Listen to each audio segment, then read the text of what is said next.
গল্প নোনা জল। লেখক সৈয়দ মুজতবা আলী।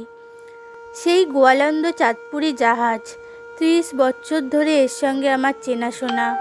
চোখ বন্ধ করে দিলেও হাতড়ে হাতড়ে ঠিক বের করতে পারবো কোথায় জলের কল, কোথায় চাখিলির দোকান, মুরগির খাঁচাগুলো রাখা হয় কোন জায়গায়। অথচ আমি জাহাজের খালাসি নই, অবরের সবরের যাত্রী মাত্র। 30 বছরের পরিচয়ে আমার আর সবই বদলে গিয়েছে। বদলায়নি শুধু ডিসপ্যাচ স্টিমারের দল। এই জাহাজের ও জাহাজের ডেকে কেবিনে কিছু কিছু ফেরফার সবসময়ই ছিল, এখনও আছে। কিন্তু সবকটা জাহাজের গন্ধটি হুবহু একই, কীরকম ভেজা ভেজা সোদা সোদা যে গন্ধটা, আর সব কিছু ছাপিয়ে ওঠে সেটা মুরগি কারি রান্নার। আমার প্রায়ই মনে হয়েছে সমস্ত জাহাজটাই যেন একটা আস্ত মুরগি, তার পেটের ভেতর থেকে যেন তারই কারি রান্না আরম্ভ হয়েছে। এ গন্ধ তাই চাঁদপুর, নারায়ণগঞ্জ, গোয়ালন্দ যে কোনো স্টেশনে পৌঁছানো মাত্রই পাওয়া যায়। পুরনো দিনের রূপরস, গন্ধ, স্পর্শ সবই রয়েছে, শুধু লক্ষ্য করলুম ভিড় আগের চেয়ে কম। দ্বিপ্রহরে পরিপাটি আহারাদি করে ডেক চেয়ারে শুয়ে দূর দিগন্তের দিকে তাকিয়েছিলুম। কবিত্ব আমার আসে না, তাই প্রকৃতির সৌন্দর্য আমার চোখে ধরা পড়ে না যতক্ষণ না রবি ঠাকুর সেটা চোখে আঙুল দিয়ে দেখিয়ে দেন। তাই আমি চাঁদের আলোর চেয়ে পছন্দ করি গ্রামোফোনের বাক্স। পোর্টেবলটা আনবো করছি, এমন সময় চোখে পড়ল একখানা মর্দিতা দেশ।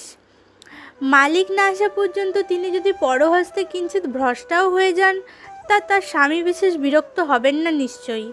রূপদর্শী ছদ্মনাম নিয়ে এক নতুন লেখক খালাসিদের সম্বন্ধে একটি দরদ ভরা লেখা ছেড়েছে।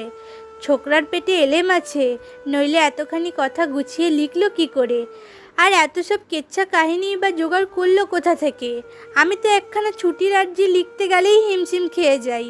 কিন্তু লোকটা যা সব লিখেছে, এর কি সবই সত্যি? এত বড় অন্যায় অবিচারের বিরুদ্ধে খালাসিরা লড়াই দেয় না কেন? এ আবার একটা কথা হলো? সিলেট নোয়াখালীর আনাড়িরা দেবে ঘুঘু ইংরেজদের সঙ্গে লড়াই, আমিও যেমন। জাহাজের মেজো সারেঙের আজ বোধহয় ছুটি। সিল্কের লুঙ্গি, চিকনের কুর্তা আর মুগার কাজ করা কিস্তি টুপি পরে ডেকের ওপর টহল দিয়ে যাচ্ছে। মাঝে মাঝে আবার আমার দিকে আর নয়নে তাকাচ্ছেও। ডিসপ্যাচের পুটি ও মানওয়ারির তিমি দুই মাছ, একেই জিজ্ঞাসা করা যাক না কেন। রূপদর্শী দর্শন করেছে কতটুকু আর কল্পনায় বুনেছে কতটুকু। একটুখানি গলা খাকানি দিয়ে শুধালাম, ও সারেং সাহেব, জাহাজ লেট যাচ্ছে না তো? লোকটা উত্তর দিয়ে সবিনয়ে বলল, আমাকে আপনি বলবেন না সাহেব, আমি আপনাকে 2-1 বছরের বেশি দেখিনি, কিন্তু আপনার আব্বা সাহেব, বড় ভাই সাহেবরা এ গরিবকে মেহেরবানি করেন। খুশি হয়ে বললুম, তোমার বাড়ি কোথা? বসো না। তার ফুরসত নেই, ধপ করে ডেকের ওপর বসে পড়ল। আমি বললাম, সে কি? একটা টুল নিয়ে এসো। এসব আর আজকাল। কথাটি শেষ করলুম না, সারেংও টুল আনলো না। তারপর আলাপ পরিচয় হলো, দেশের লোক, সুখ দুঃখের কথা অবশ্যই বাদ পড়ল না। শেষটায় মোকা পেয়ে রূপদর্শী দর্শন তাকে আগাগোড়া পড়ে শোনালুম। সে গভীর মনোযোগ দিয়ে তারই জাত ভাই চাষারা যেরকম পুঁথি পড়া শোনে সেরকম আগাগোড়া শুনল। তারপর খুব লম্বা একটা দীর্ঘ নিঃশ্বাস ফেলল। আল্লাহ তাআলার উদ্দেশ্যে এক হাত কপালে ঠেকিয়ে বলল, ইনসাফের কথা তুললেন হুজুর। এ দুনিয়ায় ইনসাফ কোথায়? আর বেইনসাফি তো তারাই করছে বেশি যাদের ক্ষুধা ধন দৌলত দিয়েছেন বিস্তর। খোদা তাআলাই কার জন্য কি ইনসাফ রাখেন তাই বা বুঝিয়ে বলবে কে? আপনি সমীরুদ্দিকে চিনতেন? বহু বছর আমেরিকায় কাটিয়েছিল, অনেক টাকা কামিয়েছিল। আমেরিকার কথা মনে পড়ল। চৌতালি পরগনায় বাড়ি। না, যেন ওই দিকেই কোনখানে। সারেং বলল, আমারই গা ধলাই ছাড়ার লোক। বিদেশে সে যা টাকা কামিয়েছে, ওরকম কামিয়েছে অল্প লোকই। আমরা খিদিরপুরে সাইন করে ইংরেজদের কামে ঢুকেছিলাম, একই দিনে একই সঙ্গে। আমি শুধালুম, কি হলো তার? আমার ঠিক মনে পড়ছে না। সারেং বলল, শুনুন, যে লেখাটি হুজুর পড়ে শোনালেন তার সব কথাই অতিশয় হোক, কিন্তু জাহাজের কাজে বিশেষ করে গোড়ার দিকে যে কি জান মারা খাটনি তার খবর কেউ কখনো দিতে পারবে না, যে সে জাহান্নামের ভিতর দিয়ে কখনো যায়নি। বয়লারের পাশে দাঁড়িয়ে যে লোকটা ঘন্টার পর ঘন্টা ধরে কয়লা ঢালে তার সর্বাঙ্গ দিয়ে কীরকম ঝরঝর করে ঘাম ঝরে দেখেছেন? এই জাহাজের যার দুদিক খোলা, পদ্মার জোর বাতাসের বেশ খানিকটা যেখানে স্বচ্ছন্দে বেশ আনাগোনা করতে পারে, এ তো বেহেশত। তার দরিয়ার জাহাজের গর্ভের নিচে যেখানে ইঞ্জিন ঘর, তার সব দিক বন্ধ, তাতে কখনো হাওয়া বাতাস ঢোকে না, সেই 10-12-14 হাজার টনির ডাঙর ডাঙর জাহাজের বয়লারের আকারটা কত বড় হয় এবং সে কারণে গড়মিটার বহর কতখানি, সে কি বাইরের থেকে কখনো অনুমান করা যায়? খাল বিল নদীর হাওয়ার বাচ্চা আমরা। হঠাৎ একদিন দেখি সেই জাহান্নামের মাঝখানে কালো কালো বিরাট বিরাট শয়তানের মতো কলকবজা লোহা লক্করের মুখোমুখি। পয়লা পয়লা কামে নেমে সবাই ভিড়মি খায়। তাদের উপরে টেনে এনে জলের কলের নিচে শুইয়ে দেওয়া হয়। হুঁশ ফিরলে পরে মুঠো মুঠো নুন গেলানো হয়। গায়ের ঘাম দিয়ে সব নুন বেরিয়ে যায় বলে মানুষ তখন আর বাঁচতে পারে না। কিংবা দেখবেন কয়লা ঢেলে যাচ্ছে বয়লারে, ঠিক ঠিক হঠাৎ কথা নেই বার্তা নেই বেলচা ফেলে ছুটে চলেছে সিঁড়ির ওপর সিঁড়ি বেয়ে, খোলা ডেক থেকে সমুদ্রে ঝাঁপিয়ে পড়বে বলে। অসহ্য গরমে মাথা বিগড়ে গিয়েছে। জাহাজি বুলিতে একেই বলে এমক। আমি শুধালাম, একেই কি ইংরেজিতে বলে এমক? কিন্তু তখন তো মানুষ খুন করে। সারেং বললে, জি হ্যাঁ, তখন বাধা দিতে গেলে হাতের কাছে যা পায় তাই দিয়ে খুন করতে আসে। তারপর একটু থেমে সারেং বলল, আমাদের সকলেরই 2-1 বার হয়েছে, আর সবাই জাবড়ে ধরে চুবিয়ে আমাদের ঠান্ডা করেছে। শুধু সমীরুদ্দি কখনো একবারের তরেও কাতর হয়নি। তাকে আপনি দেখেছেন সাহেব? বাং মাছের মতো ছিল তার শরীর, অথচ হাত দিয়ে টিপলে মনে হতো কচ্ছপের খোল। জাহাজের চীনা বাবুর্চির ওজন ছিল 3 মণের কাছাকাছি। তাকে সে এক থাবড়া মেরে বসিয়ে দিতে পারত। লাঠি খেলে খেলে তার হাতে জমেছিল বাঘের থাবার তাকাত। কিন্তু সে যে ভিড়মি যায়নি, এমক হয়নি। তার কারণ তার শরীরের জোর নয়, দিলের হিম্মত। সে মন বেঁধেছিল যে করেই হোক পয়সা সে কামাবেই, ভিড়মি খেলে চলবে না, বিমারি পাকড়ানোর শখত মানা। সারেং বলল, কি বেহদ তকলিফে জানপানি হয়ে যে কুলুম শহরে পৌঁছালাম। আমি শুধালাম, সে আবার কোথায়? বললে, বাংলায় যারে লঙ্কা কয়। আমি বললাম, ও কলম্বো? জি, আমাদের উচ্চারণে তো আপনাদের মতো ঠিক হয় না, আমরা বলি কুলুম শহর। সেখানে ডাঙায় বেড়ানোর জন্য আমাদের নামতে দিল বটে, কিন্তু যারা পয়লাবার জাহাজে বেরিয়েছে তাদের ওপর কড়া নজর রাখা হয়, পাছে জাহাজের অসহ্য কষ্ট এড়াবার জন্য পালিয়ে যায়। সমীরুদ্দি বন্দরে নামলেই না, বললে নামলেই তো বাজে খরচা। আর সে কথা ঠিকও বটে হুজুর, খালাসিরা কাঁচা পয়সা বন্দরে যা ওড়ায়, যে জীবনে কখনো 5 টাকার নোটই দেখেনি, আধুলির বেশি কামায়নি, তার হাতে 15 টাকা, সে তখন কাকের বাচ্চা কেনে। আমরা পেট ভরে যা খুশি খেলাম, বিশেষ করে শাক সবজি। জাহাজে খালাসিদের কপালে ও জিনিস কম নেই বললেই হয়। দেশে যা ছড়াছড়ি। তারপর কুলুম থেকে আদান বন্দর। আমার আর ইংরেজি এইডন বলার দরকার হলো না। তারপর লাল দরিয়া পেরিয়ে সুখোর খাড়ি, দুদিকে ধু ধু মরুভূমি, বালু আর বালু, মাঝখানে ছোট্ট খাল। বুঝলুম সুরোর খাড়ি মানে সুয়েজ কানাল। তারপর পুরসই, সেখানে খালের শেষ, বাড়িয়া বন্দর। আমরা শাকসবজি খেতে নামলাম সেখানে। ঝানুরা গেল খারাপ জায়গায়। পোর্ট সোয়িংদের গণিকালয় সেখানে বিখ্যাত।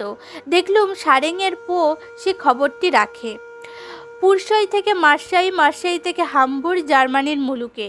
ততক্ষণে সিলেটি উচ্চারণে বিদেশি শব্দ কি ধ্বনি নেয় তার খানিকটা আন্দাজ হয়ে গিয়েছে। তাই বুঝলুম মার্সেলাইচ মারবুর্গের কথা হচ্ছে। আর একটা লক্ষ্য করলুম যে সারেং বন্দরগুলোর নাম সোজা ফরাসি জার্মান থেকে শুনে লিখেছে। তারা যেরকম উচ্চারণ করে ইংরেজদের বিকৃত উচ্চারণের মারফতে নয়। সারেং বলল, হামবুরে সব মাল নেমে গেল। সেখান থেকে আবার মাল গাদাই করে আর দরিয়া পাড়ি দিয়ে গিয়ে পৌঁছলাম নৌক বন্দরে, মিরকিন মুলুকে। নয়া ঝুনা কোনো খালাসিকে নৌক বন্দরে নামতে দেয় না, বড় কড়াকড়ি সেখানে। আর হবে নাই বা কেন? মিরকিন মুলুক সোনার দেশ। আমাদের মতো চাষাভুষাও সেখানে মাসে 700 টাকা কামাতে পারে।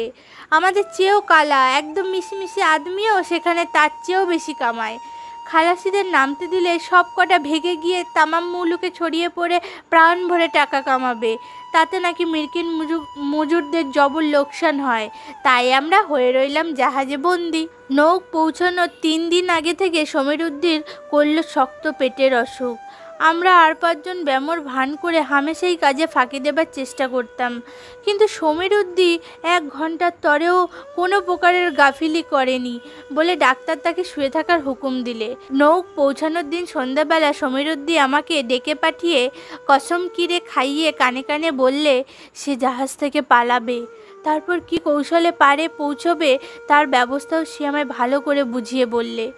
বিশ্বাস করবেন না সাহেব, কীরকম নিখুঁত ব্যবস্থা সে কত ভেবে তৈরি করেছিল। কলকাতার চোরা বাজার থেকে সে কিনে এনেছিল একটা খাস নীল রঙের স্যুট, শার্ট, টাই কলার, জুতো, মোজা। আমাকে সাহায্য করতে হলো শুধু একটা পেতলের ডেকচি জোগাড় করে দিয়ে। সন্ধ্যার অন্ধকারে সমীরুদ্দি সাঁতারের জাঙ্গিয়া পরে নামলো জাহাজের উল্টো ধার দিয়ে খোলা সমুদ্রের দিকে। ডিকচির ভেতরে তার স্যুট, জুতো, মোজা আর একখানা তোয়ালে। বুক দিয়ে সেই ডিকচি ঠেলে ঠেলে বেশ খানিকটা চক্কর দিয়ে সে প্রায় 1/2 মাইল দূরে গিয়ে উঠবে ডাঙায়।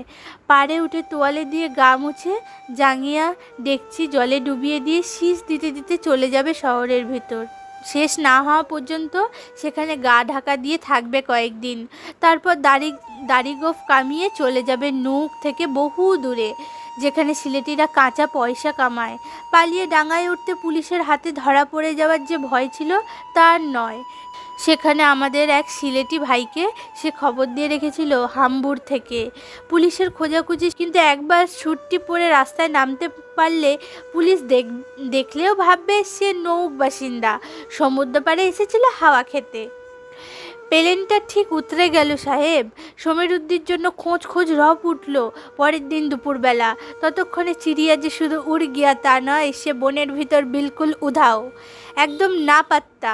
বরঞ্চ বনের ভিতর পাখিকে পেলেও পাওয়া যেতে পারে, কিন্তু নৌক শহরের ভিতর সমীরুদ্দিকে খুঁজে পাবে কোন পুলিশের গোসাই? গল্প বলার ক্ষান্ত দিয়ে সারেং গেল জাহাজের নামাজ পড়তে। ফিরে এসে ভূমিকা না দিয়েই সারেং বলল, তারপর হুজুর? পুরো 7 বছর জাহাজে কাটাই। 2-5 বার খিদিরপুরে নেমেছি বটে, কিন্তু দেশে যাবার আর ফুরসত হয়ে ওঠেনি। আর কী বা হতো গিয়ে? বাপ মা মরে গিয়েছে, বউ বিবিও তখন ছিল না। যতদিন বেঁচে ছিল বাপকে মাঝে মাঝে টাকা পাঠাতাম। বুড়া শেষের বছর সুখেই কাটিয়েছে। ক্ষুদাতলার শুকুর, বুড়ি নাকি আমার জন্য কাঁদত।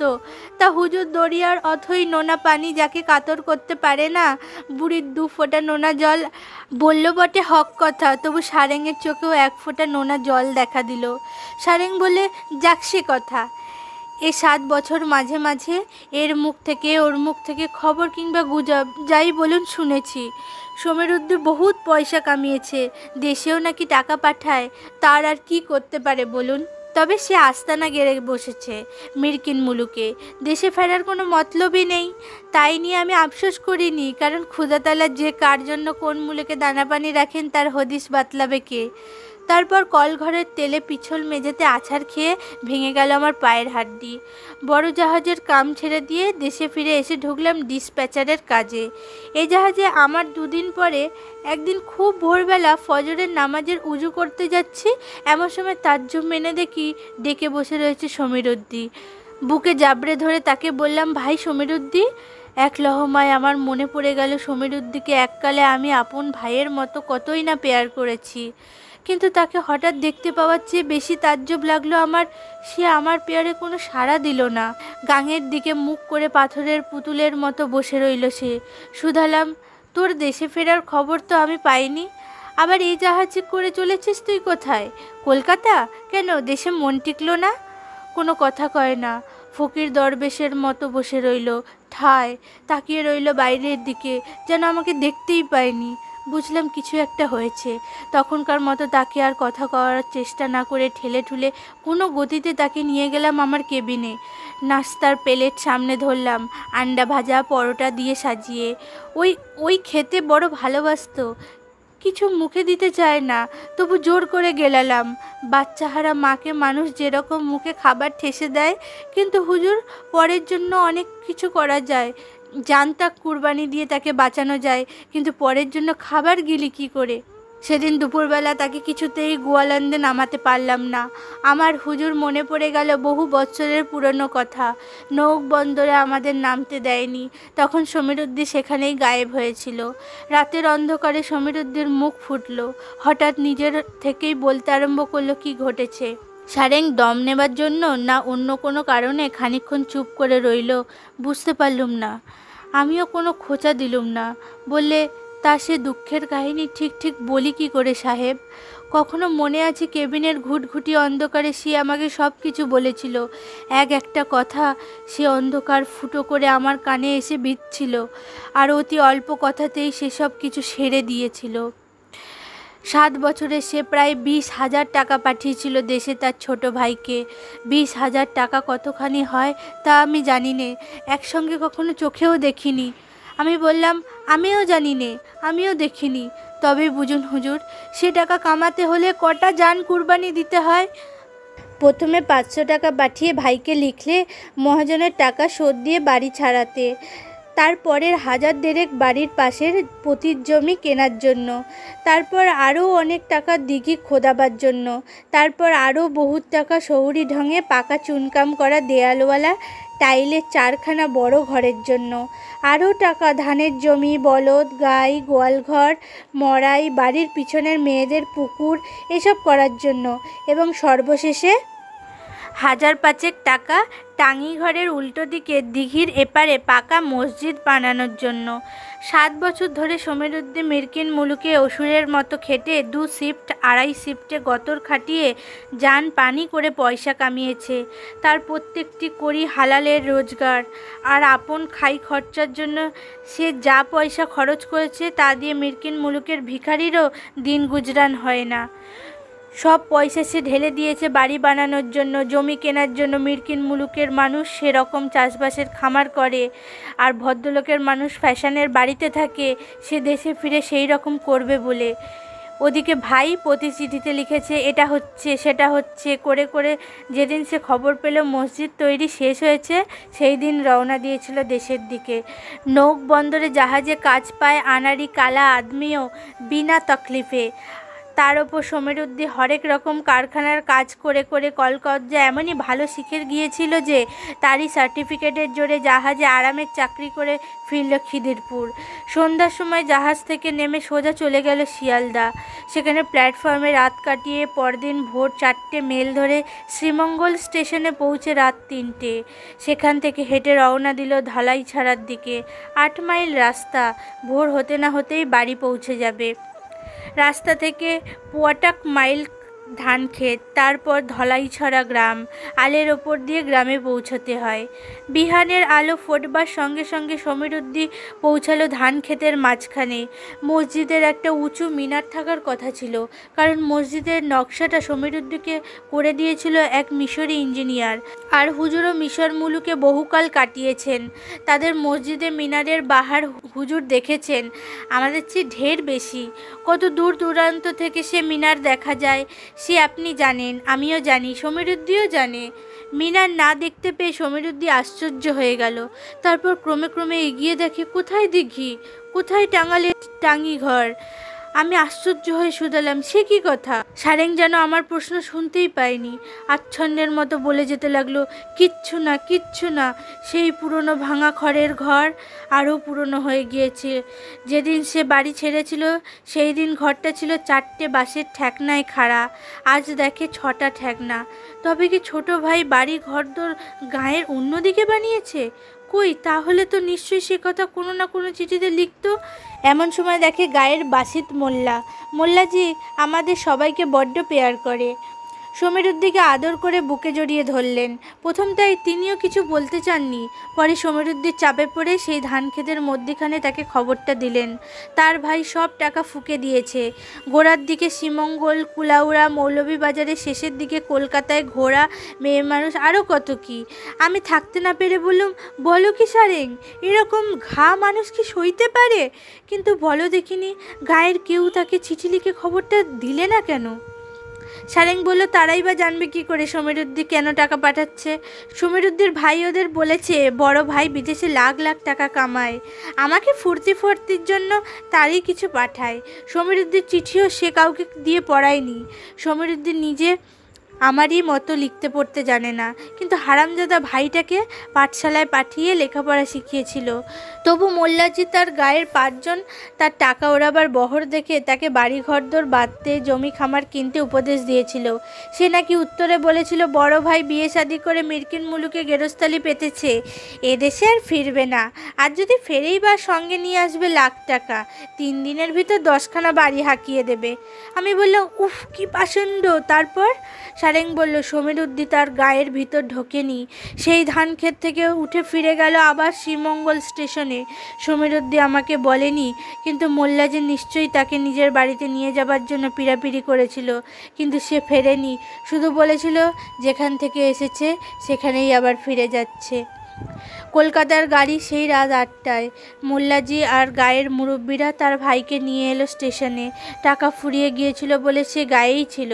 সমীরুদ্দির 2 পা জড়িয়ে ধরে সে মাপ চেয়ে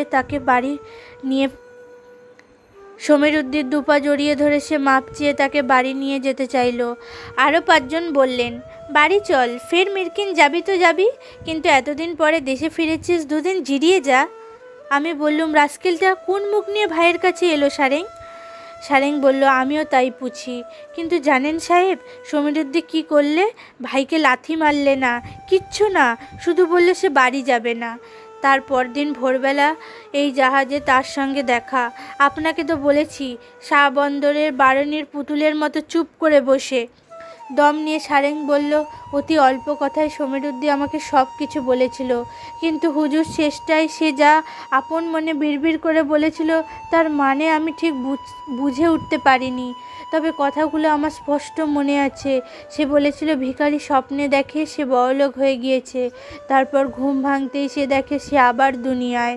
আমি দেশে টাকা পাঠিয়ে বাড়ি ঘরদোর বানিয়ে হয়েছিলাম বড়লোক, সেই দুনিয়া যখন ভেঙে গেল তখন আমি গেলাম কোথায়?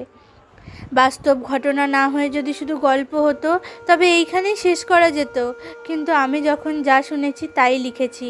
তখন সারেংয়ের বাদবাকি কাহিনী না বললে অন্যায় হবে।